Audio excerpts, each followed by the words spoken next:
ॐ अज्ञानतिमिरान्धस्य ज्ञानञ्जनशलाकया चक्षुरुन्मिलितं येन तस्मै श्रीगुरुवे नमः। नमो विष्णुपादाय कृष्णपृष्ठाय भूतले श्रीमते भक्तिवेदान्तस्वामिन्निति नामिने। नमस्ते सारस्वती देवे गौरवाणी प्रचारिणे निर्विशेष शून्यवादी पाश्चात्यदेशतारिणे। नमो महावदन्याय कृष्णप्रेमप्रदायते कृष्णाय कृष्णचैतन्यनामने गौरतुसे नमः। जय श्री कृष्ण चैतन्य प्रभु नित्यानंद श्री अद्वैत गदाधर शिवासादि गौर भक्त वृंद। हरे कृष्णा कृष्णा कृष्णा हरे हरे, हरे राम राम राम हरे हरे। हरे कृष्ण। हरे कृष्ण। आप सभी भक्तों का हार्दिक स्वागत है आज के प्रातःकालीन श्रीमद् भागवतम के डिस्कशन में। तो आज हम लोग चर्चा कर रहे हैं श्रीमद् भागवतम फर्स्ट कैंटो और इसके 5वें अध्याय के 8 नंबर श्लोक में। श्री नारद उवाच भवतानुदित प्रायं यशो भगवतो अमला येनैवासो न तुष्येत मन्ये तद्दर्शनमखिलम्। Shri Narada said, "You have not actually broadcast the sublime and spotless glories of the personality of Godhead. That philosophy which does not satisfy the transcendental sense of the Lord is considered worthless or useless, यानी महत्वहीन कहलाती है। तो नारद मुनि बोल रहे हैं कि आपने भगवान की अमल महिमा को, ऐसी महिमा जो पूर्ण रूप से दिव्य है, पवित्र है और सर्वोत्कृष्ट है, सबलाइम है, सबसे उत्कृष्ट है, ऐसी महिमा को आपने जो है अपने ग्रंथों में प्रचार नहीं किया है और यही कारण है। और जो भी इस प्रकार के फिलॉसफी होते हैं, तत्व होते हैं, दर्शनम, दर्शन बोला जा रहा है, जो भगवान के दिव्य इंद्रियों को संतुष्ट नहीं करते हैं, वो वर्थलेस हैं, यूजलेस हैं, उसका कोई अर्थ नहीं है। तो नारद मुनि बोल रहे हैं that philosophy which does not satisfy the transcendental senses मन्ने तद दर्शनम खिलम। खिलम मतलब इंफीरियर, निकृष्ट है, ये यूजलेस है। श्रम एव ही केवलम। दर्शन, दर्शन का मतलब होता है कुछ देखना, ये दर्शन का मतलब होता है।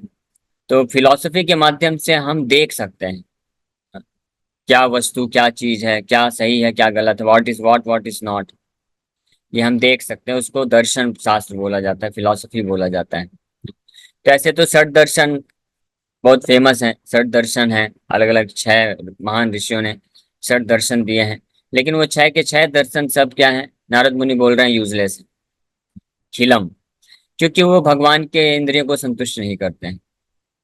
तो बाकी इस भौतिक संसार के फिर जो मटेरियल नॉलेज है, सो कॉल्ड जो आज का नॉलेज है, एडवांस नॉलेज है, टेक्नोलॉजिकल नॉलेज है, वो तो वास्तव में दर्शन भी नहीं है, क्योंकि वो वास्तविक जो रियलिटी है, वास्तविकता संसार की प्रकट नहीं करता है। वास्तविकता तो इस संसार में ये है कि हर चीज भगवान से उत्पन्न होती है, भगवान के द्वारा चालू होती है। तत्व कुछ और है, तत्व क्या है, ब्रह्म है तत्व। लेकिन भौतिक ज्ञान जो हम लोग, वास्तव में उसको ज्ञान नहीं बोला जाता है, और वो अज्ञान बोला जाता है, इग्नोरेंस बोला जाता है। इग्नोरेंस का मतलब क्या होता है, अज्ञानता का मतलब क्या होता है? ये अज्ञानता का एक एस्पेक्ट होता है कि कुछ ना जानना, उसको अज्ञानता बोलते हैं। लेकिन एक और अज्ञानता का एस्पेक्ट होता है, किसी चीज को गलत जानना, उसको भी अज्ञानता बोला जाता है। या बोल सकते हैं कि जो किसी चीज को गलत जानता है, उसकी सही पहचान नहीं है, तो वो ज्यादा बड़ी अज्ञानता है। उससे अच्छा तो ना जानना ज्यादा सही है। इसलिए एक फेमस व्यक्ति हुए, वो बोलते हैं I was born intelligent but education ruined मी। मैं तो बुद्धिमान पैदा हुआ था, लेकिन ये आधुनिक शिक्षा ने मेरे को क्या कर दिया, बर्बाद कर दिया। ये हम नहीं बोल रहे हैं, ये तो वही आधुनिक शिक्षा में भौतिक समाज के लोग में ही कुछ लोग ऐसा बोलते हैं। और प्रैक्टिकली हम देख भी सकते हैं कि भौतिक शिक्षा में जो जितना एडवांस करता है, जितना प्रगति आज के समय में लोग कर रहे हैं भौतिक ज्ञान को प्राप्त करके, वो उतनी ही मात्रा में क्या हो रहे हैं, भ्रष्ट होते जा रहे हैं, उतना ही ज्यादा अपराध पाप करते हैं। आज अगर आप देखेंगे संसार में कि जिस क्षेत्र में, किस क्षेत्र में और किन प्रकार के लोगों के द्वारा ज्यादा प्रकार का पाप किया जा रहा है ऑर्गेनाइज्ड वे में, सिस्टम, वैसे तो हर कोई पाप कर रहा है, इसमें कोई संशय नहीं है, चाहे कोई पढ़ा लिखा हो या अनपढ़ हो। इस भौतिक संसार का ये नियम ही है, प्रवृत्ति ही है कि हर किसी को पाप करने की प्रवृत्ति है, बनी हुई है। लेकिन ऐसे लोग जो भौतिक एजुकेशन, मॉडर्न एजुकेशन को प्राप्त कर लेते हैं, वो ज़्यादा ऑर्गेनाइज तरीके से पाप करने में एक्सपर्ट हो जाते हैं। और ऐसे लोग ज़्यादा फ्रस्ट्रेटेड होते हैं, दुखी होते हैं, और ज़्यादा वहाँ पे क्रिमिनल एक्टिविटीज़ होते हैं। आप देखेंगे अगर, तो पूरे विश्व के जो सबसे ज़्यादा डेवलप्ड कंट्रीज हैं, विकसित, हमारा भारत देश को तो बोलते हैं विकासशील है, डेवलपिंग कंट्री है, जबकि भारतवर्ष जो है मोस्ट डेवलप्ड कंट्री है। हाँ, और ये डेवलप्ड हुआ नहीं है, इट वाज ऑलरेडी डेवलप्ड है। पिछले कई कई सदियों से, करोड़ों करोड़ों वर्षों से ये डेवलप्ड ऑलरेडी। हमारी जो भाषा ही है उसको संस्कृत बोलते हैं। संस्कृत मतलब सम्यक रूपेण कृता। इसमें और कोई संशोधन करने की आवश्यकता नहीं है, ये संस्कृत भाषा ऐसी है।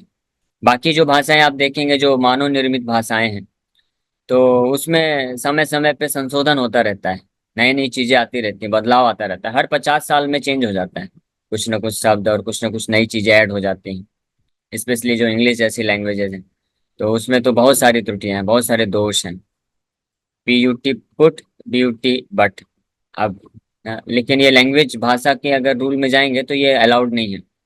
लेकिन संस्कृत भाषा है जिसमें कोई जो है, ऐसा नहीं है कि 100 साल बाद या 200 साल बाद, 1000 साल बाद उसमें कुछ अभी और नया बना करके और उसको परफेक्ट बनाया गया है, नहीं, इसलिए इसका नाम ही है संस्कृतम। सम्यक रूपेण कृतम, पूरी तरह से जो परफेक्टली है, क्योंकि ये वास्तव में मनुष्य की लैंग्वेज नहीं है, ये देव भाषा बोली जाती है। इसलिए हमारी जो लिपि भी है संस्कृत की, वो देवनागरी बोलते हैं। ये देवताओं के द्वारा जो है इसको यूज किया जाता है। तो न केवल भाषा ही, बल्कि हमारी वैदिक संस्कृति, पूरे के पूरे जो भी संस्कृति है, वैदिक संस्कृति है, वो अपने आप में परफेक्ट एंड कंप्लीट है, पूर्ण है। लेकिन जो आधुनिक जो हम देखते हैं समाज में, तो उसमें हमेशा इम्परफेक्शंस रहता है। तो हम लोग चर्चा कर रहे थे कि जितने भी डेवलप कंट्रीज हैं, अगर आप वहाँ पे जाएंगे और उसमें भी जो ये जो मेट्रो सिटीज हैं, बड़ी बड़ी सिटीज हैं, वहाँ पे ही सबसे ज़्यादा अपराध होते हैं, सबसे ज़्यादा जो है क्राइम होते हैं, सबसे ज़्यादा केसेस होते हैं।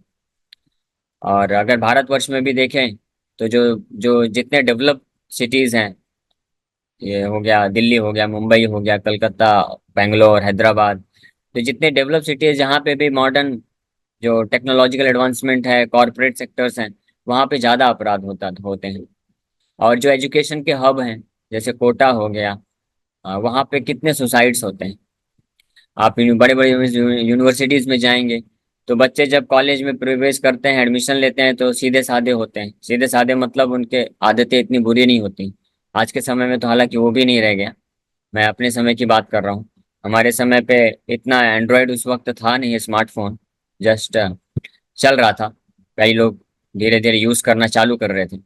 तो जो भी स्कूल से आता था, 12th पास करके कॉलेज में आता था, तो वो तब तक सुरक्षित रहता था माँ बाप के संरक्षण में।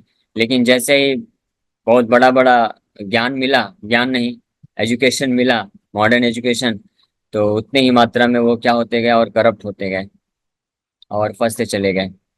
तो ये मॉडर्न एजुकेशन, इसलिए इसको, ये भी एक अज्ञानता का एक एस्पेक्ट है। क्यों? क्योंकि ये जो एजुकेशन हम पाते हैं, ये हमको सही शिक्षा नहीं देता है कि वास्तविकता क्या है संसार की।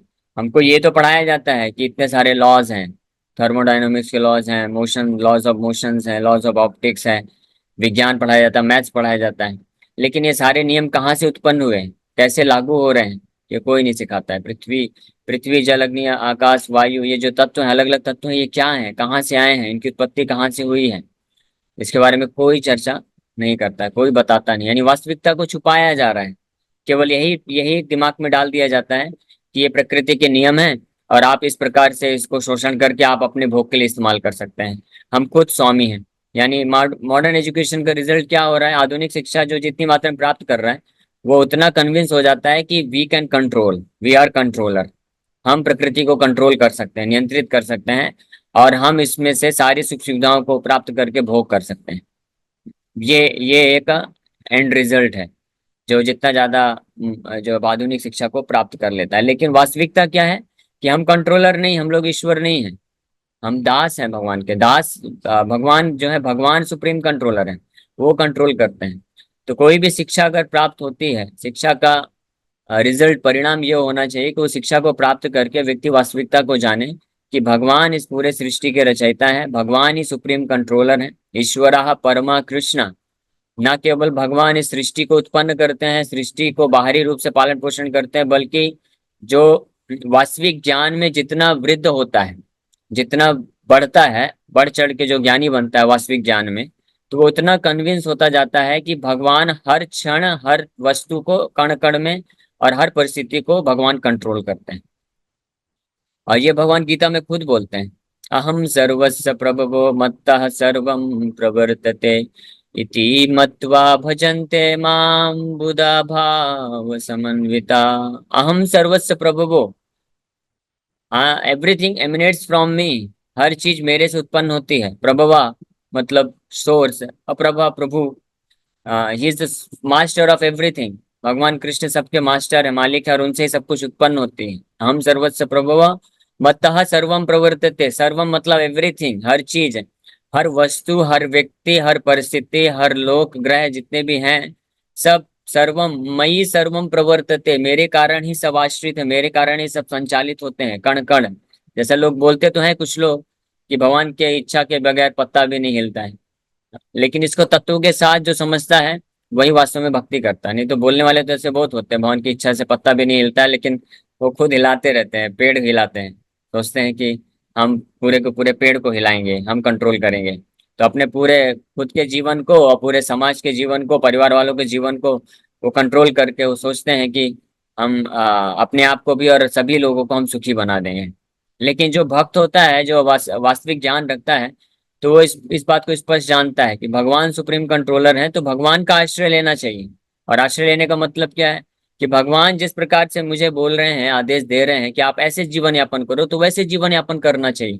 तो भगवान हमारे जीवन में फिर वो कंट्रोल हरे करते कृष्ण। हैं और हरे नियंत्रण कृष्ण करते हैं, नरसिंह जी। तो वो पालन पोषण करेंगे। तो ये जो है, हाँ, जो बुद्धिमान होता है वो इस बात को जानता है। मतः हरे कृष्ण मयि नरसिंह जी। सर्वम अहम हरे कृष्ण। सर्वस्य प्रभवो मत्तः सर्वम प्रवर्तते इति हरे मत्वा कृष्ण प्रभु जी। भजन्ते माम बुधा। हरे इसको जो मान लेता है, जो जान लेता है, उसको भगवान बोलते हैं गीता में बुधा। बुधा मतलब द मोस्ट इंटेलिजेंट, वो बहुत ही हाँ, बुद्धिमान व्यक्ति है। नरसिंह जी, हरे बुधा कृष्ण, मेरी आवाज आ रही भाव है? समन्विता भजन्ते माम, पूरे भाव के साथ मेरा वो भजन करता है। इसका मतलब जो 100% अपना समय को, अपने एनर्जी को भगवान के सेवा के लिए लगाता है, स्मरण में लगाता है, इसका मतलब वो मोस्ट इंटेलिजेंट है, सबसे बुद्धिमान व्यक्ति है। तो यहाँ पे श्लोक में नारद मुनि ये वर्णन कर रहे हैं कि ऐसा दर्शन, तो हालांकि हम तो भौतिक ज्ञान की बात की है, तो जो क्या ज्ञानता है, लेकिन नारद मुनि बोल रहे हैं कि अगर शास्त्रों का कुछ दर्शन भी है, दर्शन मतलब जो वास्तविक चीज हमको दिखाता है, फिलॉसफी जिसको बोलते हैं। हालांकि भौतिक संसार में भी लोग पीएचडी करते हैं, डॉक्टर ऑफ फिलॉसफी बोलते हैं, लेकिन कोई फिलॉसफी नहीं है। फिलॉसफी तो वास्तव में वैदिक ग्रंथों में है, शास्त्रों में है। तो ऐसे दर्शन शास्त्र भी जो वास्तविकता को दिखाते हैं, लेकिन पूर्ण रूप से नहीं दिखाते हैं, कुछ कुछ पार्शियल ट्रूथ, आंशिक सत्य को, तत्व को प्रकाशित करते हैं। जैसे भागवत के ही हमने पिछले अध्याय में चर्चा किया था, वदंति तत्वविदस् यत् ज्ञात्वम ब्रह्मेति परमात्मेति भगवान इति शब्दते। तो जो ब्रह्म ज्ञान देते हैं, परमात्मा तक का ज्ञान देते हैं, ऐसे दर्शन शास्त्र भी हैं। जैसे पतंजलि का योग सिस्टम है, और फिर ब्रह्म ज्ञान देने के लिए जो है ज्ञानी लोग हैं, मायावादी सन्यासी, वो उसका निराकार ब्रह्म का चिंतन करते हैं, उपासना करते हैं। फिर ऐसे अन्य शास्त्र भी हैं जो थोड़ा थोड़ा कुछ कुछ जो वास्तविकता है उसको प्रकट करते हैं, लेकिन तत्वों को पूर्ण रूप से नहीं करते हैं। लेकिन केवल और केवल जो भागवत शास्त्र है, शुद्ध वैष्णव परंपरा में आने वाले जो शास्त्र हैं, वो परफेक्ट दर्शन को प्रदान करते हैं, परफेक्ट दर्शन देते हैं। इसलिए नारद मुनि यहाँ पे बता रहे हैं कि भवता अनुदिता प्रायम, कि आपने ऑलमोस्ट नॉट प्रेज्ड, अनुदिता प्रायम, यानी आपने प्रस्तुत तो किया है कृष्ण के बारे में, आपने लिखा तो है पुराणों में, लेकिन वो जो है परफेक्ट तरीके से नहीं लिखा है। परफेक्ट तरीके से मतलब स्पेसिफिकली स्पॉटलेस उनकी जो ग्लोरीज हैं उसको आप वर्णन नहीं किए हैं। भवता अनुत प्रायम यशो भगवतो अमलम।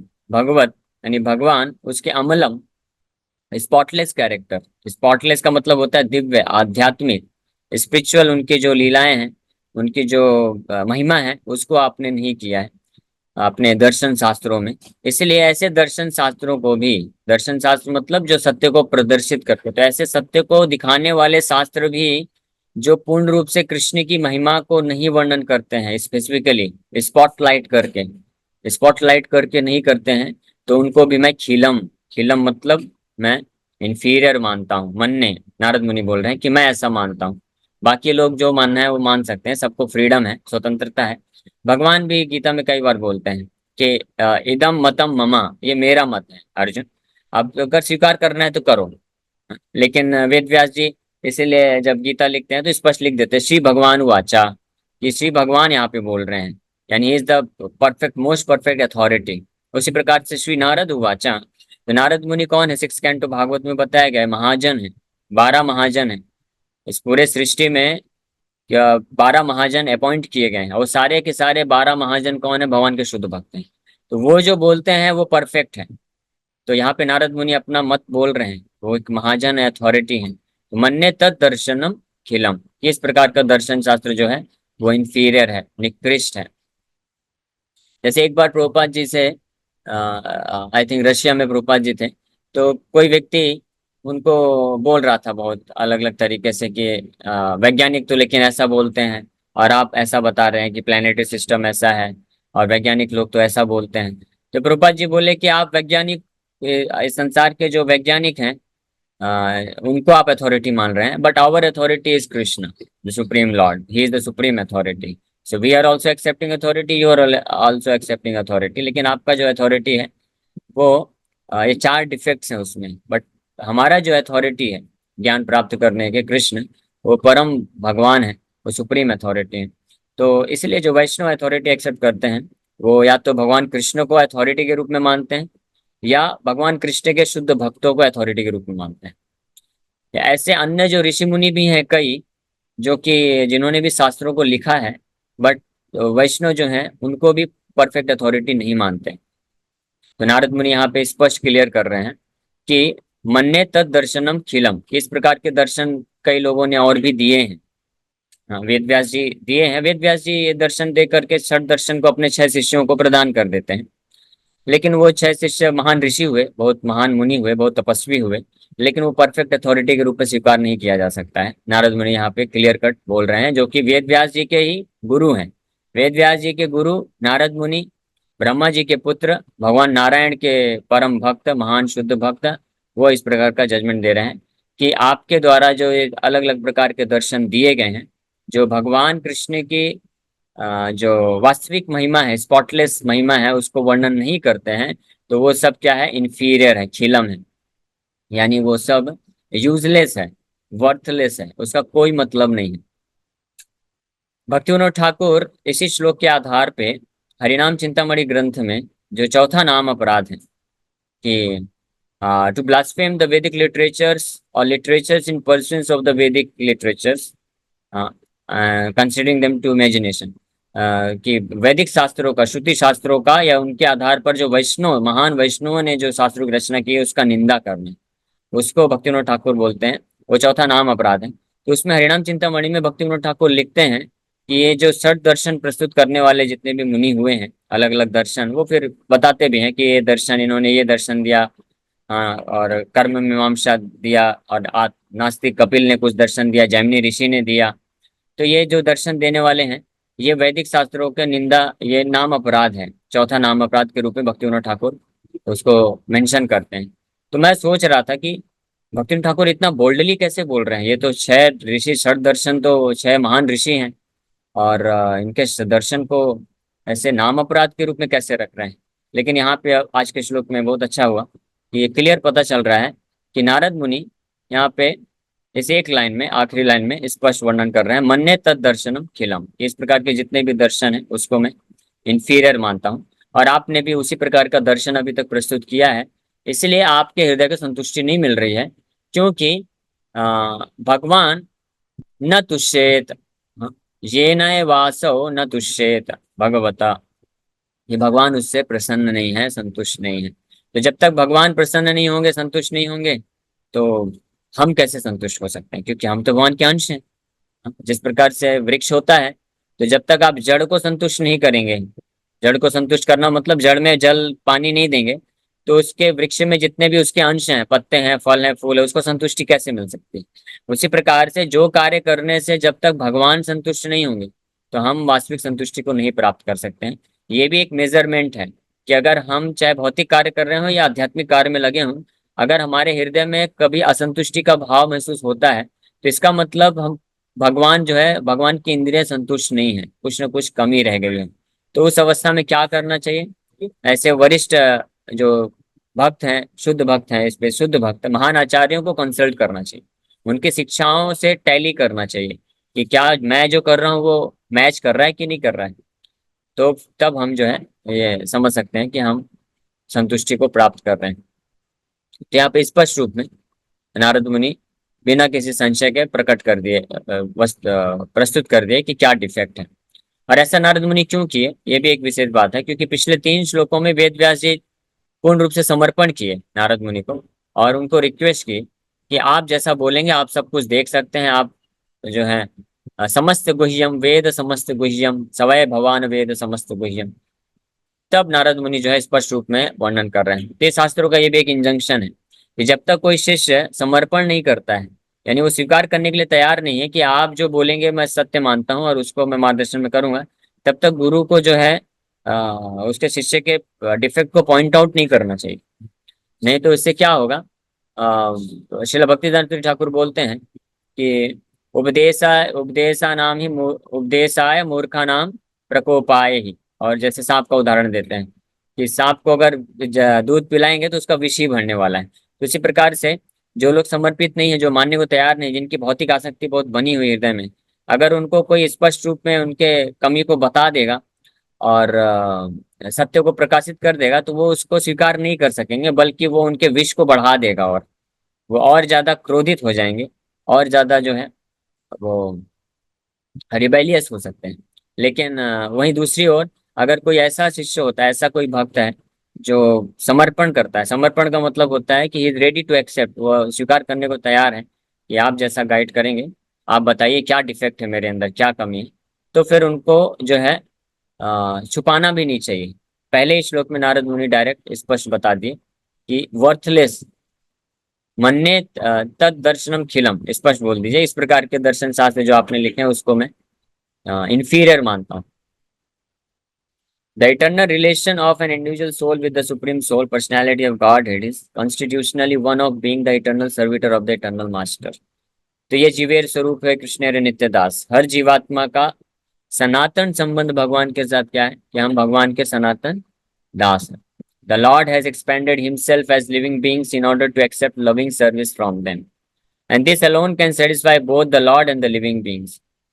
Such a scholar as Vyasadeva has completed many expansions of the Vedic literatures, ending with the Vedanta philosophy, but none of them have been written directly glorifying the personality of God. तो इसलिए क्योंकि हम भगवान के अंश हैं और दास हैं, तो जब तक इस प्रकार से भगवान के प्रति शुद्ध सेवा, शुद्ध भक्ति के भाव को नहीं प्रकट किया जाएगा, तब तक ना तो हम और ना ही भगवान संतुष्ट होंगे। ना तो हम संतुष्ट हो सकते हैं, ना ही भगवान संतुष्ट हो सकते हैं।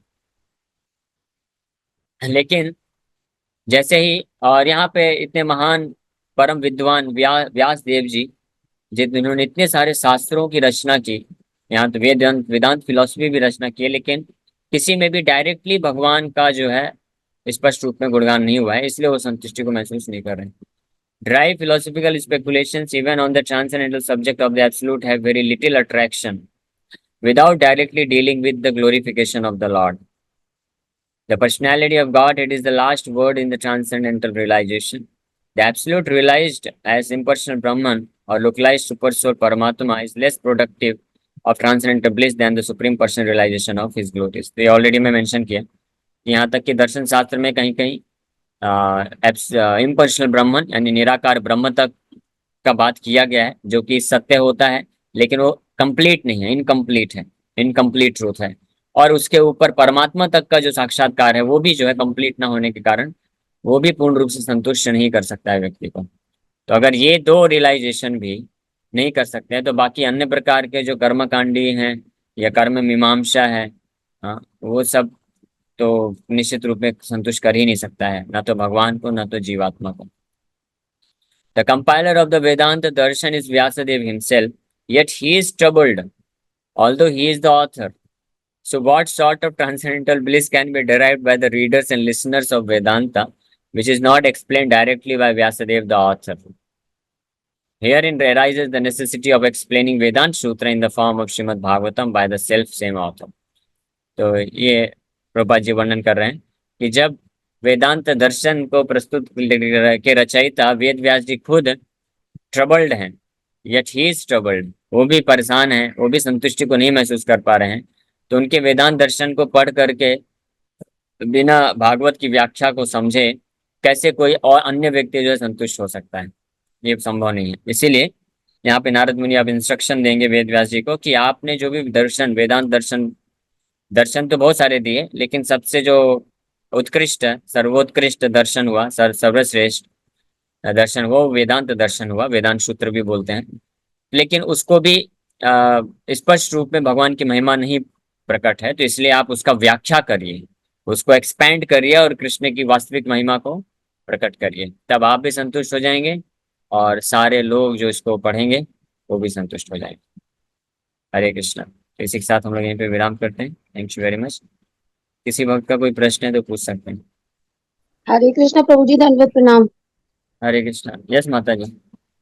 प्रभु जी, जैसे ये बताया जाता है हमेशा कि प्रभु के सिवा कुछ भी बोलना, सुनना, करना, लेना देना, सूंघना, स्वाद लेना, सब माया है। और ये माया से, हाँ ये सब कुछ जो भी होता है सब माया से होता है। मैं, मेरा, तुम, तेरा, सब भोगना, ये सब माया है। तो अगर माया से बचना है तो हमें हमेशा कंसंट्रेट भगवान पे ही करना पड़ेगा। ये जो बीच बीच में हम लोग विचलित होते हैं, हाँ सही बात है। माया के तो प्रभाव में इसीलिए आ जाते हैं। हाँ, तो इसलिए बहुत अच्छा आपने पॉइंट बोला, क्योंकि इस प्रकार से माया जो है चौबीसों घंटे भिन्न भिन्न प्रकार से हमको फंसा के रखती है, आपको कृष्ण से दूर रखती है। इसलिए अगर हम माया से पूर्ण रूप से मुक्त होकर के कृष्ण को ही समर्पित करना चाहते हैं, तो इसलिए श्री चैतन्य महाप्रभु ये इंस्ट्रक्शन दिए, कीर्तनीय सदा हरि। हमको इस स्टेज पे आना है कि हम निरंतर भगवान कृष्ण का नाम ले सकें, स्मरण कर सकें। तो वो प्रैक्टिस इसलिए दिया जा रहा है, साधना भक्ति इसलिए दिया जा रहा है। अभी अचानक से हम ये कर नहीं सकते हैं कि चौबीसों घंटे कृष्ण का स्मरण हो, इसलिए हमारे आचार्यों ने बहुत कृपा करके हमको साधना भक्ति दिया है कि चलो आप कम से कम 16 माला से चालू करो, 16 माला करो, भगवान का मंगला आरती अटेंड करो, 2-3 बार कथा सुनो, गीता डिस्ट्रीब्यूशन करो। तो इस प्रकार से अलग अलग तरीके से भगवान के लिए कुछ सेवा करो, कुकिंग करो। तो इस प्रकार से हम भगवान के लिए इंगेज होते हैं। और जैसे जैसे इस तरह से हम अपने आप को अलग अलग भिन्न भिन्न तरीकों से जब इंगेज करते हैं, अपने आप को लगाते हैं सेवा में, नियुक्त करते हैं, तो धीरे धीरे फिर जो है चेतना शुद्ध होती है, कृष्णमय बनती है।